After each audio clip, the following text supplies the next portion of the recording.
আমাদের টাঙ্গাইল ডিস্ট্রিক্টের মধ্যে সবথেকে বড় হাটটা হচ্ছে আমাদের এখানে হয় আর কি। টাঙ্গাইলের মধ্যে সবথেকে বড় যে হাটটা আর কি। আর ওইখানে হচ্ছে ওনার অনেক বড় ধরনের একটা হাটের মধ্যে একটা প্রভাব আর কি। হ্যাঁ, আমার যেটা এমন শ্বশুর আর কি, বড় ভাই শ্বশুর আর কি। আর ও সবসময় আমাদের গরু উনিই দেয় আর কি।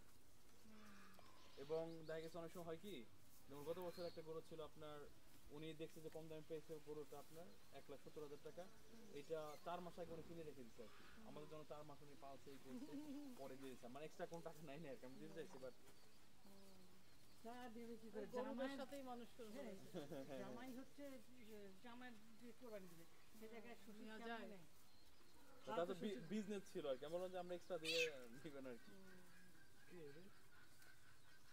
না, সেটা নেওয়া যায় না।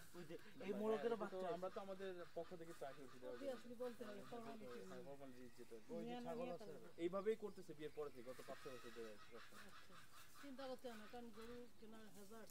হ্যাঁ, অনেক ঝামেলা। যেদিন কুরবানি থাকে তা ওই দিন সকালবেলা নিয়ে আসি আমরা, ওখানে দিয়ে দেবো।